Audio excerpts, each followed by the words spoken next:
ধরতে ধরতে আমাকে বাঁচাও, পশুটা আমাকে শেষ করে দিতে চাইছে, আমাকে শেষ করে দিয়েছে। জোয়ানের শরীরটা 2-1 মুহূর্তের জন্য স্থির রইল, তারপর টলে পড়ল মেঝের উপর, সারা মুখ রক্তে ভেসে গেল। সকলকে স্বাগত জানাই গল্পশ্রুতি চ্যানেলের 18 নম্বর এপিসোডে। আবারও ফিরলাম নতুন রূপে, নতুন ছন্দে, বহুদিন পরে। কথা দিলাম এইবার থেকে প্রতি মঙ্গলবার ঠিক রাত 10টায় নিয়মিত গল্প নিয়ে আমি হাজির হব। আজ আপনাদের জন্য রয়েছে হরিনারায়ণ চট্টোপাধ্যায়ের সৃষ্ট কুপার সাহেবের বাংলো। আজকের এই গল্পটি আমরা নিয়েছি বুক ফার্ম প্রকাশিত হরিনারায়ণ চট্টোপাধ্যায়ের ভয় সমগ্র এই বইটি থেকে। প্রথম প্রকাশ অক্টোবর 2019। বেশি দেরি না করে তাহলে শুরু করা যাক আজকের এই গল্প। কাজ শেষ হতেই স্টেশনের দিকে রওনা হলাম। নামেই স্টেশন, আছে টিনের একটা ছোট চালা, সেখানে টিকিট বিক্রির বন্দোবস্ত। 10:30 প্ল্যাটফর্ম, দুটি টিমটিমে তেলের বাতি জ্বলছে। স্টেশনে যখন গিয়ে পৌঁছালাম তখন প্রায় 7:30। কেউ কোথাও নেই, টিকিট ঘরও বন্ধ। প্ল্যাটফর্মের উপর কেউ একজন যেন ঘুমোচ্ছিল। আমার আওয়াজে সে উঠে বসলো। তাকে জিজ্ঞেস করলাম, ট্রেন কটায়? জামশেদপুর ফিরব। বুঝলাম লোকটা আদিবাসী।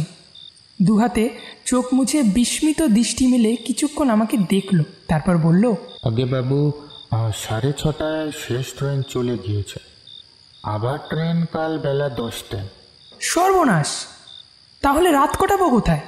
এমনি শীতকাল, একবার যা হাওয়া দিচ্ছে তাতে মনে হচ্ছে গায়ে যেন 1000 সূচ ফুটছে।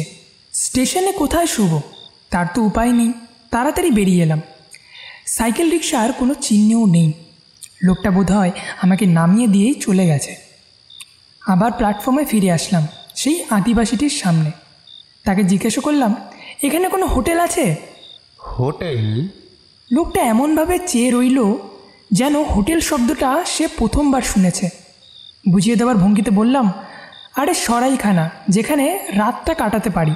আগে না বাবু। কথা শেষ করেই লোকটা গায়ে কাপড় টেনে শুয়ে পড়ল, সঙ্গে সঙ্গে নাসিকাধ্বনি। এরপর ধাক্কা দিলেও উঠবে বলে তো মনে হয় না। সঙ্গে বিছানাপত্র কিছুই ছিল না, থাকবার তো কথা নয়। শহরের অফিস থেকে এখানে একটি জরুরি চিঠি বহন করে এনেছিলাম। বন বিভাগের ছোট একটি অফিস আছে, সেখানে একটা টেন্ডার পৌঁছে দিতে এসেছিলাম। আসবার সময় বাসে এসেছিলাম, যাওয়ার সময় শুনলাম বাস বন্ধ। পথের মাঝখানে একটা বাস মানুষ চাপা দিয়েছে, তাই এই হইচই কাণ্ড। ইট মেরে গোটা কয়েক বাস অচল করার পর বাস আর যাচ্ছে না। অপেক্ষা করে করে ক্লান্ত হয়ে একটা সাইকেল রিক্সা ধরেই এই স্টেশনে এসেছিলাম। তাও ট্রেনের এই ব্যাপার, এই ঠান্ডায় এভাবে খোলা আকাশের নিচে দাঁড়িয়ে থাকলে তো জমে যাওয়ার আশঙ্কা। যেভাবেই হোক আশ্রয় তো একটা খুঁজতে হবে। আলোয়ানটা কোটের উপর ভালো করে জড়িয়ে হাঁটতে আরম্ভ করলাম। দুপাশে ঘন জঙ্গল, বন্যজন্তু আছে কি না ঈশ্বর জানেন। উপস্থিত জোনাকির ঝাঁকও দেখা যাচ্ছে। সমস্ত শরীর ঠকঠক করে কাঁপছে, বারবার হাঁটুতে ঠোকাঠুকি হয়ে যাচ্ছে। বুকের মধ্যে কেমন একটা হচ্ছে, যে কোনো মুহূর্তেই হৃদস্পন্দন থেমে যেতে পারে। অনেকটা চলার পর জঙ্গলের এলাকা পার হলাম। লোকালয়ের কোনো চিহ্ন নেই, আছে কুলিদের 2-1টা ঝুপড়ি। সেখানে আশ্রয় চাওয়া অর্থহীন। অন্ধকার রাত, আকাশে চাঁদ নেই, একটা নক্ষত্রও নয়। ভাবলাম বন বিভাগের অফিসেই চলে যাই, প্রহরীকে ডেকে তুলে তার ডেরায় রাত কাটাবার ব্যবস্থা করি। আন্দাজে রাস্তা ধরে অনেকটাই চললাম। তেপান্তরের মাঠ, মাঝে মাঝে আগাছার ঝোপ। আসবার সময় এ মাঠ দেখেছি বলে তো মনে পড়ে না, তার মানে রাস্তা ভুল করেছি। শুধু কি কনকনে শীত, সকালে পেটে শুধু 4 রুটি পড়েছিল, ব্যাস। তারপর থেকেই পেট খালি। ভেবেছিলাম বাস যখন মাঝে মাঝে থামে তখন রাস্তার পাশের দোকান থেকে কিছু কিনে খেয়ে নেব। হাতঘড়ি থেকে বুঝলাম প্রায় 2.5 ঘন্টা ধরেই ঘুরপাক খাচ্ছি। কাছ থেকে মনে হচ্ছে একই জায়গায় বারবার ঘুরছি। এভাবে সারা রাত ঘুরতে থাকলে তো মারা পড়ব। এবার রাস্তা ছেড়ে মরিয়া হয়ে মাঠের মধ্যে দিয়ে কোনাকুনি হাঁটতে শুরু করলাম। বারবার হোঁচট লাগলো। কাটা গাছে পায়ের ছাল কেটে গেল। হঠাৎ সামনের দিকে চেয়ে চমকে উঠলাম। অন্ধকারে দেখা যাচ্ছে সাদা একতলা বাড়ি, টালির ছাদ। ক্লান্ত পা দুটি টেনে নিয়ে কোনো রকমে বাড়ির দরজায় গিয়ে উপস্থিত হলাম। মনে মনে ঠিক করলাম, যাই হোক না কেন হাতে পায়ে ধরে আশ্রয় ভিক্ষা করে নেব। বিছানার দরকার নেই, মেঝের উপর কোনো রকমে শুয়ে থাকব। তবুও তো মাথার উপর একটা আচ্ছাদন থাকবে। দরজা ঠেলবার আগেই দরজাটি খুলে গেল। পাদ্রির পোশাক পরা দীর্ঘ চেহারার একটি লোক হাতে হেরিকেন নিয়ে এসে দাঁড়ালো। কে? আমি আশ্রয় প্রার্থী। শীতে ঘুরে ঘুরে ক্লান্ত হয়ে পড়েছি। দয়া করে আপনি যদি একটু আশ্রয় দেন আজ রাতটুকুর জন্য। আসুন আসুন। পাদ্রি একপাশে সরে দাঁড়ালো। আমি তার গা ঘেঁষে ছুটে ভিতরে গিয়ে দাঁড়ালাম। সামনেই আগুন জ্বলছে। ফায়ার প্লেসে অনেক কাঠ জড়ো করা। আমি আগুনের সামনে বসে হাত পা সেঁকতে লাগলাম। আহ, কি আরাম! ঈশ্বর করুণাময়, প্রাণটা তো বাঁচল। পাদ্রি দরজা বন্ধ করে কখন আমার পিছনে এসে দাঁড়িয়েছে। এখানে কোথায় এসেছিলেন? বন বিভাগের অফিসে। বন বিভাগের অফিসে? সে তো এখান থেকে মাইল 10 কম নয়। আমার দুর্ভোগের কাহিনী বললাম। পাদ্রি সমবেদনাসূচক শব্দ করে বলল, পুয়োর বয়, অনেক কষ্ট পেয়েছেন। বুঝতে পারছি আপনি খুব ক্ষুধার্ত, কিন্তু আমার ভাড়ার একেবারে খালি। আমি 8টায় খেয়ে নিয়েছি। বোধহয় একটা ডিম পড়ে আছে, সেটাই আপনাকে দিতে পারি। পাদ্রি ছোট একটা ডিম অমলেট করে আমার মুখের সামনে ধরল। খুব ক্ষুধার্ত কুকুরের সামনে রুটির টুকরো ফেললে যেমন হয়, তেমনভাবে আমি অমলেটের উপর ঝাঁপিয়ে পড়লাম। কয়েকটা মুহূর্ত, ব্যাস, তারপরই প্লেট পরিষ্কার। ধপধপে কমল বিছানা, গরম কম্বল। পাদ্রি দরজা পর্যন্ত এগিয়ে দিয়ে গেল। আর দেরি করবেন না, আপনি ভীষণ পরিশ্রান্ত। শুয়ে পড়ুন, আশা করি কাল বাস চালু হয়ে যাবে। খুব সাবধানে দরজা ভেজিয়ে পাদ্রি বেরিয়ে গেল। কম্বলটা গায়ে জড়িয়ে বিছানায় শরীর ঠেকাবার সঙ্গে সঙ্গে যেন গভীর নিদ্রায় মগ্ন হয়ে গেলাম। রাত কত জানবার উপায় নেই। হাতকড়িটা খুলে জানলার তাকে রেখে দিয়েছিলাম। হঠাৎ চোখে উজ্জ্বল আলো লাগাতে চমকে চোখ খুললাম। ভোর হয়ে গেল বোধহয়। কাচের জানলা দিয়ে সূর্যের আলো এসে পড়েছে। ঘুমের ঘোর কাটতে একটু সময় নিল। চোখে যা দেখলাম তাতে আমার সারা শরীর হিম হয়ে গেল। উজ্জ্বল হেরিকেন হাতে একটা মুখ আমার মুখের উপর ঝুঁকে পড়েছে। মুখ বললাম বটে, কিন্তু সেটা মুখ নয়, একটা মরার মাথা। চোখের জায়গায় একটা বিরাট গর্ত, দাঁতগুলো বেরিয়ে আছে। এ যে জ্যান্ত মানুষ গো, কতদিন পরে জ্যান্ত মানুষ দেখলাম, তাও আবার পুরুষ মানুষ। পুরুষ মানুষ কথাটা উচ্চারণ করার সঙ্গে সঙ্গে মনে হলো চোখের গর্ত থেকে তীব্র লাল আলো বিচ্ছুরিত হচ্ছে। খটখট করে উঠল দাঁতের সার। এই পুরুষগুলোকে দুনিয়া থেকে মুছে ফেলতে পারতাম। কথাগুলো সব আমার কানে এলো, কিন্তু সমস্ত ইন্দ্রিয় এত ক্লান্ত যে সব কিছু শোনার বা বোঝার সাধ্য আমার ছিল না। কি হয়েছে রে? কি হয়েছে? আর একটা কর্কশ শব্দ কানে এলো। চোখ ফিরিয়ে দেখলাম আলোর আওতায় এক মুখ ভেসে উঠল। এও মুখ নয়, করটি। শূন্যে শুধু মুখটা ভাসতে শুরু করলো। এই দেখো, জলজান্ত পুরুষ একটা এসেছে, গায়ে মাংস রয়েছে, আরাম করে আমাদের জমিতে শুতে এসেছে। বলিস কি জোয়ান, স্পর্ধা তো কম নয়। তোর তো মনে আছে আমার কথা? ও মা, মনে নেই আবার? এই তো সেই দিনের কথা, আমার চোখের সামনেই তো সব কিছু ঘটলো। আমি তো কোনো দিনও ভুলবো না। সেই ঘটনা ভোলা যায় না ডরথি। এটুকু বুঝতে পারলাম দুজনেই মেয়ে। একজনের নাম জোয়ান, আর একজনের নাম ডরথি। উজ্জ্বল হেলিকেনটা দুলে দুলে উঠল, আর সঙ্গে সঙ্গে কর্কশ একটা শব্দ। বাড়ির সাদা দেওয়ালগুলো সরে গেল, হালকা সবুজ রঙের 4টে দেওয়াল এসে আমাকে ঘিরে ফেলল। আগের দেওয়াল সাদা আর একেবারে শূন্য, কিন্তু এ দেওয়ালে নকশা কাটা কাগজ আটা, গোটা দুয়েক ছবিও টানানো রয়েছে, একটা ক্যালেন্ডার। আমি অবশ হয়ে পড়ে আছি। 2-1বার উঠবার চেষ্টা করেও পারলাম না। নিজের গায়ে একটা চিমটি কাটলাম, বেশ লাগলো। তার মানে আমি সজ্ঞানেই রয়েছি। তাহলে চোখের সামনে এসব কি? অমলেটের সঙ্গে অল্প একটু জলও খেয়েছিলাম, পাদ্রি দিয়েছিল। সেই জলের মধ্যে কি কোনো মাদকদ্রব্য মেশানো ছিল, যার ফলে চোখের সামনে এসব অলৌকিক দৃশ্য দেখে চলেছি? একটু দূরে কোলাহল শোনা গেল, পুরুষ পুরুষ কণ্ঠ। তারপরেই দেখলাম একটি যুবতীকে টানতে টানতে একজন যুবক প্রবেশ করল। এদিকে লক্ষ্য করিনি গোটা 2-1 সোফা, সামনে একটা সেন্টার টেবিল। যুবতীকে এনে যুবকটি সোফার উপর আছড়ে পড়ল। যুবতীর সাজ পোশাক দেখে লজ্জা পেলাম। পাতলা ফিনফিনে একটা স্কার্ট পরনে, ভেতরে আর কোনো আবরণ নেই। তাছাড়া টানাটানি করে আনার সময় স্কার্টের অনেক জায়গা ছিঁড়ে গেছে। যুবকটি কোমরে হাত দিয়ে দাঁড়ালো। শয়তানি, এইবার তোকে হাতে নাতে ধরেছি।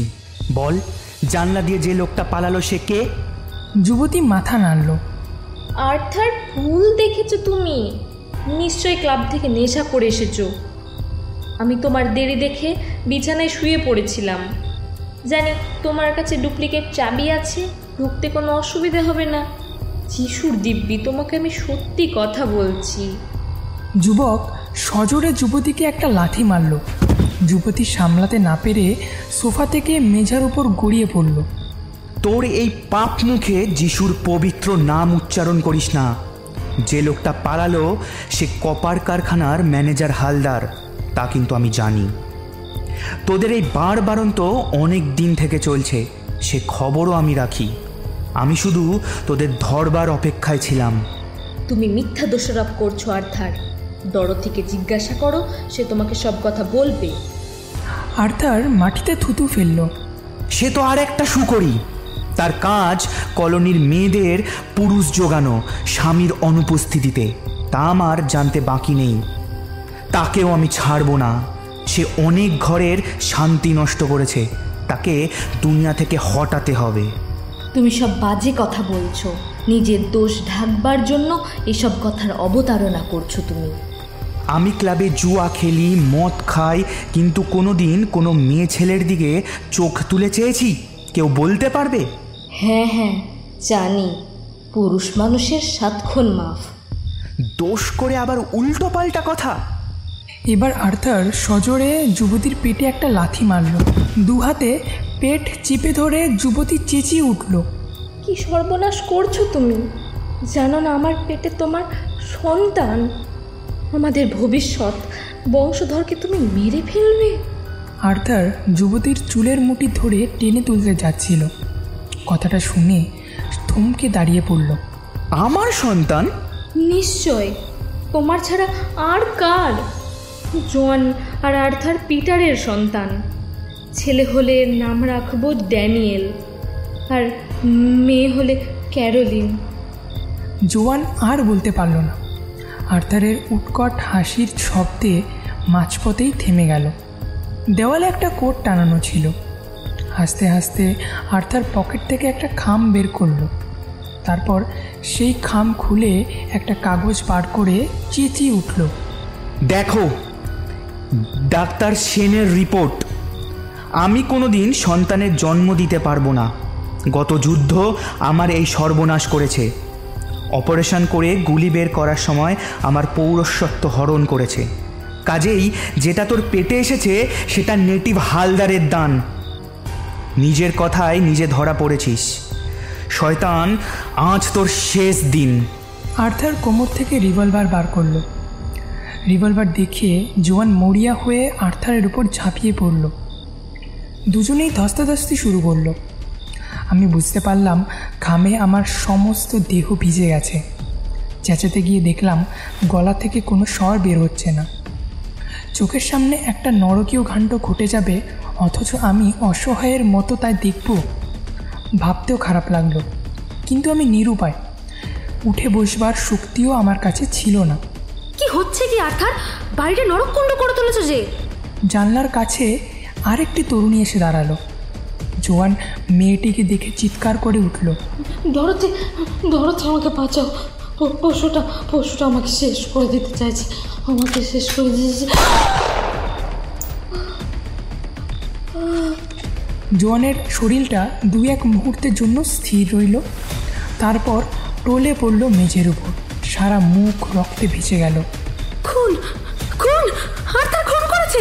আমি তোকেও শেষ করব, বলে না সাক্ষী রাখতে নেই। আর্থার রিভলভার হাতে জানলা দিয়ে বাইরে লাফিয়ে পড়ল। এরপরেই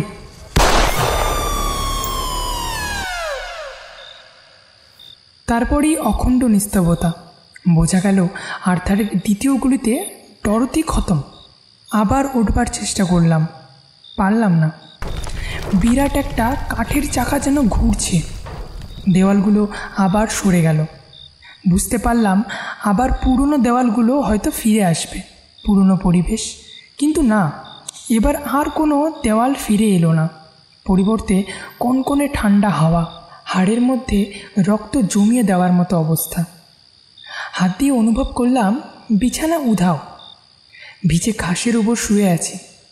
শিশির ভেজা মাঠ, আকাশে 2-1টা নক্ষত্র মিটমিট করে জ্বলছে। তার মানে আমি খোলা আকাশের তলায় শুয়েছিলাম। উঠে বসলাম। সারা রাত ঠান্ডায় শুয়ে হাত পা নড়াবার মতো অবস্থা নেই।